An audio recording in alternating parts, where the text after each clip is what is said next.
a special program in living color on NBC.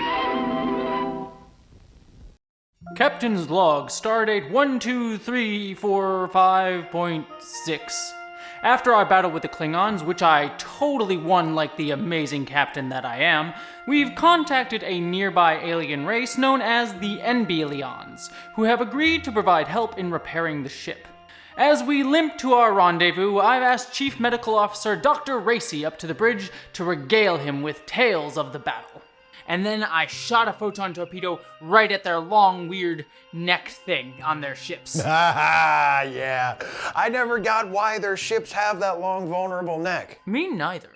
Anyways, their ship exploded right then. I wish I could have seen it. Wait, that's not how it happened. Excuse us, Ensign? The way I remember is that when the Klingon lady hailed us, you were under the captain's chair going, "I'm the Targ now, I'm the Targ now." Ensign, what did I say about contradicting the captain?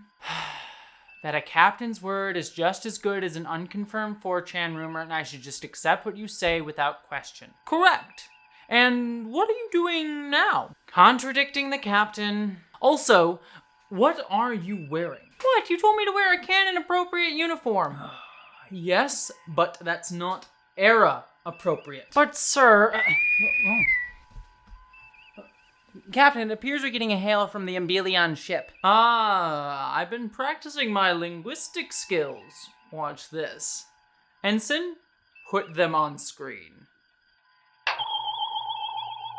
Hello, Shaka, when the walls fell.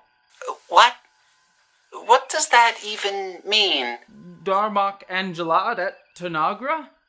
Does your captain have brain damage from the battle? No, he's just like this all the time. Ensign, excuse me, sorry. Starfleet told me there was a language barrier. Language barrier? No, we speak Federation Standard, just like everyone else. Strange. Well, I'm just sure this will make everything easier for us to communicate. Excuse me for interrupting here, but what gender are you? Racy, you don't just ask that. It's all right, Captain. We get that a lot. It's actually where your Starfleet has some language difficulties. My race is completely genderless.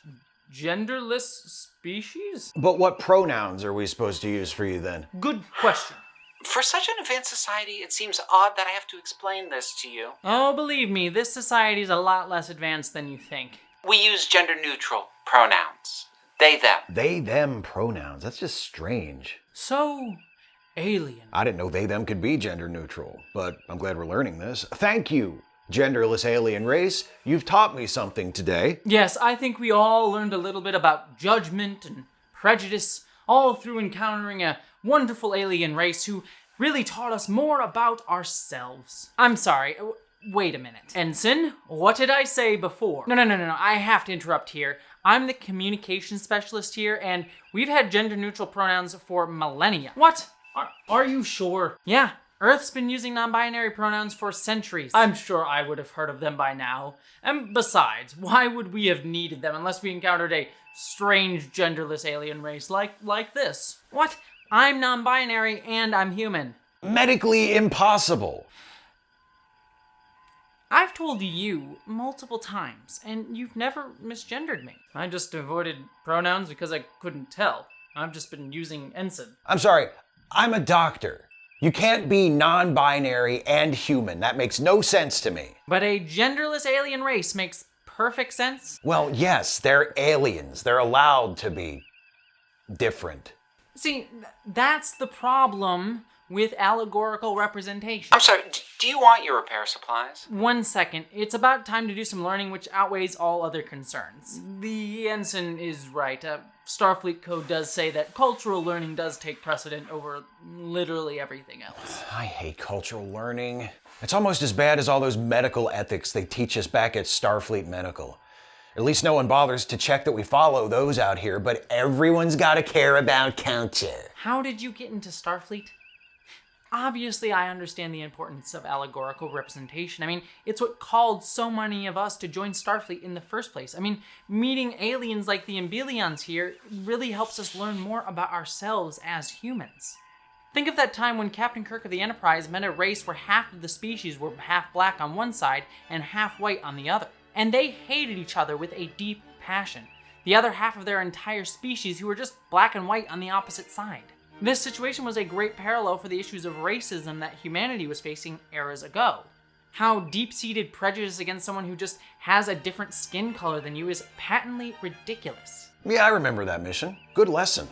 I especially like the part where we get hit over the head with the sledgehammer of an allegory.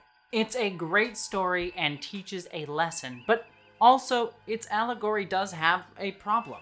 You see, by making it about aliens, it makes it seem like both sides of the fight are equally ridiculous. That both sides of prejudice, the ones being oppressed and the oppressors, have some equal sense of responsibility, which isn't true when it comes to Earth society. For example, in United States history, Black Americans and other people of color did not even come close to bearing the same responsibility for slavery or systemic racism that vastly affected their lives. So the metaphor falls apart. True, but we can't expect all stories to be a one-to-one parallel. I mean, all allegories can't be perfect. Very true. Allegories cannot cover everything. That'd be asking way too much for a simple story. But we should be careful where allegories fall apart and what they can imply about the situation that they're trying to talk about. Take something like the early 21st century movie Zootopia. While it's a great story about the issues of prejudice and racial injustice, it also unintentionally implies that people of color are predators, or inherently aggressive and just bearing it down. This is a place where the allegory breaks down in the film and accidentally leans into racial prejudice and stereotypes of people of color being more violent than white people. This is clearly not something intended by the writers, but it is there. While allegory is a wonderful tool to talk about societies and prejudice, sometimes the allegories break down and lean into very, very harmful stereotypes and ideas. Okay, I see your point, but seeing things in allegory helps people move beyond their preconceived notions, like Racy here, and him not understanding you being non-binary. Yeah, I don't like it. You being non-binary confuses me, and when I get confused, I get scared, and when I get scared, I vote for anyone who tells me I'm right to be scared of confusing people. But the Emilians make perfect sense to you. Still here. Yeah, that might get. And you've learned something by meeting them. Yes, I've learned that they're just people like everyone else. Thank you. But when you look at me... I'm scared. Vote Trump, MAGA! Okay, despite the over-the-top reaction there, that does show another problem with allegorical storytelling. You see, when we see these ideas like non-binary people as allegories, we tend to only see them existing as allegories. For many years on Earth, non-binary people weren't seen as legitimate identities, just considered confused or even non-existent. At least when it came to Western cultures. Other cultures, like Native American cultures, did accept non-binary identities, it should be mentioned. And that just led non-binary people to be used as vehicles for other people's stories. Think of the Outcast from Star Trek The Next Generation. Star Trek The Next Generation? What are you talking about? Look, I gotta break the fourth wall a little bit here, so please roll with me. On the Next Generation episode The Outcast, non-binary aliens were used as metaphor for gay rights. The writers at the time literally thought that non-binary people were such a crazy alien idea that they could literally use them as aliens to talk about a completely other topic. Aren't gender and gay stuff the same? No, sexualities and gender are very different things but are often confused. Hence why in The Outcast, while a great episode for many of the messages it tries to get across, it ultimately doesn't completely work because it mixes up the messages in so many ways. Okay, I get it. Allegories aren't always perfect vehicles for storytelling. Sometimes the writers make unintended implications or don't always get the message across, like with sex. I'm sorry, are we talking about sex? Why, yes we were. Does your species have any interest in sexual conquest? Oh my, yes! Everyone in my species is incredibly promiscuous. We're all, what's the Earth term? DTF. It's my kind of planet. So your entire species is defined by one sexuality trait? Yep, literally every single room except the bridge is a sex dungeon. They've all got different themes. Themes? Oh my, yes! There's the classroom, the spa, the janitor's closet. There's the zoo, the nursery, the parking garage, oddly popular, There's the doctor's office. There's the broken turbo lift. That actually was just what it sounds like, but people had fun in it, so we just kept it that way. Someone called the first officer up to the bridge. I think I need to beam over to the other ship. But no one else in your entire species has a different sexuality than highly promiscuous bisexual? I mean, it makes sense to me. Aren't all queer folk supersexual and humans too? No, not at all. I myself am asexual. Asexual? I know what that means. Like this tribble. It means you reproduce by splitting in two. Are you born pregnant, Ensign? No, Where were you keeping that tribble? I always keep a tribble on me. For medical tests. Lack of ethics, remember? Yes, but where were you You know what? I don't want to know. I don't reproduce asexually. I just don't care for sex. But you're LGBTQ? Yes, and this is another thing that allegorical storytelling can do. Oversimplify an entire group of people. Because Allegory, and Star Trek in particular, loves to create monocultural species where an entire race of aliens is defined by one trait, and then that alien is a metaphor for a group of people, it stereotypes that group of people as all the same thing. It's like saying all queer and non-binary people are sexually promiscuous. I mean, some of us are, but clearly not all of us. Yeah, just because I like to have fun with all the different alien captains in Starfleet doesn't mean that everyone does. That is why I always ask for consent. Do I have your consent, Captain? Well... Okay, excuse me. I get these NB aliens. They're straightforward. Thank you. They're, well, I get them anyways. They're simple, easy to understand and digest. So why do I need to listen to you and waste all this time? This is important. And I think there's one final problem that we don't really ever talk about when it comes to allegorical storytelling.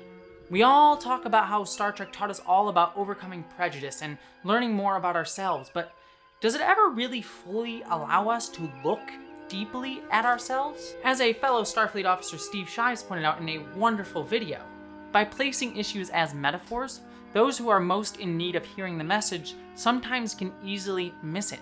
Starfleet officers are often seen as Americans, explicitly and implicitly, and the Federation can be seen as a utopian version of American ideals. So when Star Trek constantly casts issues as the problems of other people, other civilizations, while the message is intended to have us reflect on our own biases, it's actually possible to continue seeing them as problems of the other, another civilization, another group, not us. That it's other people, other groups, other countries, other individuals that need to fix themselves, not me. It's possible for someone to watch the show and not feel called out even when it's directly talking about them. They don't feel directly called out by it, so they don't learn anything. They just see it as a fun adventure science fiction show. And sometimes, in more vocal cases, when a show does explicitly call out these themes, it gets called an SJW agenda. And oftentimes, this SJW agenda label is because these people feel uncomfortable that they specifically have been called out. And don't tell me that an explicit agenda ruins a show, because Watchmen and Chernobyl were the most explicitly political shows of 2019, and they were easily some of the best shows of that year. Sure, explicit messaging can be badly done, such as in the Doctor Who episode Orphan 55, but that is not always the case. Subtlety does not always make good storytelling, and blatant messaging does not necessarily make a bad story. It's all about execution in the long run. Subtlety and allegory can be powerful tools, but it's all about how we use them. Okay, we get it, Ensign. Allegories suck. Why do you have to be such a buzzkill? I think it's about time we head over to the sex dungeon ship. Allegories don't suck. Like I said, they do teach us important lessons. Superman is a wonderful allegorical character about immigration who has inspired millions and has been able to tell many, many amazing stories with that allegory. It's also why I joined Starfleet in the first place, because I saw the adventures of great captains like Captain Kirk and Captain Archer and grew to be a better person because of the things I learned through them. Allegories can be powerful tools, but we have to understand where they have limitations and where they fall apart and where they don't work and how they can harm certain groups and people like non-binary people like myself. And ultimately, it just kind of saddens me that I don't get to see myself on Captain Archer or Captain Kirk's ship because we weren't even thought about to be part of that crew. The only place that non-binary people got to exist on those ships was as allegory. And even then, we were often only being used to teach other people a lesson. I never got to just exist in my own story, to see non-binary people just be in the Star Trek universe. It's why seeing people like Paul Stamets and Hugh Culber on Discovery meant so much to the gay community. Because we were finally able to get to see queer storylines that were explicitly queer and weren't about teaching other people about gay people. They were just stories that happened to be about a gay couple. And while teaching people a lesson about prejudice is important, so too is feeling like we can be included in the future of humanity, to just exist in stories, to just get a chance to see ourselves as part of the wonderful tapestry that is humanity. The Discovery? What are you talking about? Oh, I'm sorry, Discovery was classified by Section 31, my apologies. Section 31, Ensign, I really don't understand you, but I think I'm getting your larger point. I'm just glad that we have you aboard, and that you represent the infinite diversity in infinite combinations message of Starfleet and the Federation. Wow, thank you, sir. Great, now can you turn back around so we can go back to talking with the Sex Dungeon ship? There it is. Are we all done? Can I beam the supplies over? Sounds good, and Racy and I will be beaming over with a few supplies of our own. As long as I can still bring the Tribble. I know a few special places where its duplications will make your spine crawl. I want to be reassigned.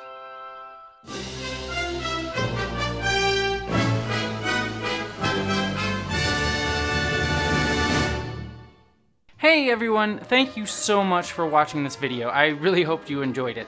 This video was honestly a passion project for me, something that I thought would be funny yet educational and allow me to do something really cool with some really cool people. Speaking of cool people, I wanted to take this moment to thank Steve Shives and Council of Geeks for being so wonderful and amazing by both agreeing to appear in my silly little video and then doing an amazing job on top of that in the video itself. I think we can all agree they did a fantastic and hilarious job. Now, I know that most of you who follow my channel probably already know Steve, but for those of you who don't, Steve is a wonderful YouTuber who does amazing comedic, satiric, and educational videos on politics and Star Trek, so if you like my stuff, you're definitely going to love his stuff. Also, I want to take this moment to really thank Steve for being one of the first supporters of my channel and of me.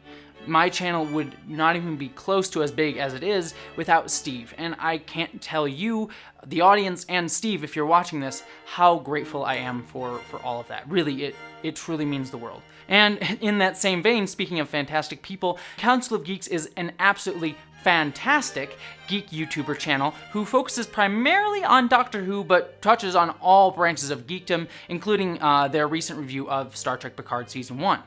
And Council of Geeks also does regular videos discussing LGBTQ topics, so again, if you like the stuff on my channel, you're going to love Council of Geeks. They're a truly wonderful human being as well. Like, easily one of the kindest souls I've encountered here on YouTube. Also, speaking of support and economic craziness, as many of you may know, I recently lost my full-time job, so if you're a fan of this video, or my work, or my channel, it would really mean a lot to me if you consider supporting me over on my Patreon. And every little bit helps, and like I said, directly helps with my bills, and you also get yourself cool perks, like your name in the video, and like I said, you really help me out. If you can't, just don't forget to subscribe and hit that thumbs up button so you don't miss anything that comes out on my channel and all the discussions of Star Trek and geek topics and LGBTQ issues. Finally, I have officially become sponsored by TrekSphere.com, and I'm so excited to be involved in this network of really amazing Star Trek creators, including, but not limited to, Kat Walski, Triangulum Audio Studios, and German Trekkie, which are all great YouTube channels, by the way, as well as the amazing TrekSphere.com team. Don't worry, this isn't going to change my content in any way, shape, or form, but it will allow me to reach a greater audience and work with cool folks, and maybe also help promote others as well. Alright, well that's kind of everything that I wanted to touch upon in this video. I really hope you liked it. Don't forget, like I said, to like, subscribe, tell me what you thought of this video down in the comments, and what you would like to see next with this sort of like sketch Star Trek show thing, and possibly, if you can, help me out over on Patreon.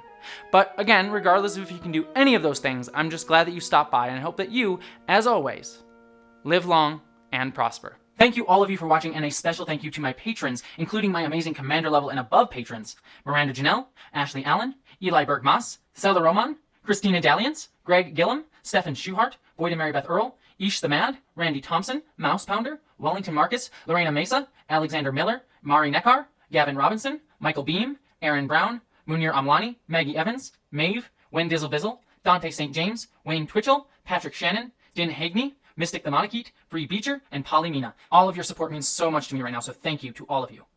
Live long and prosper.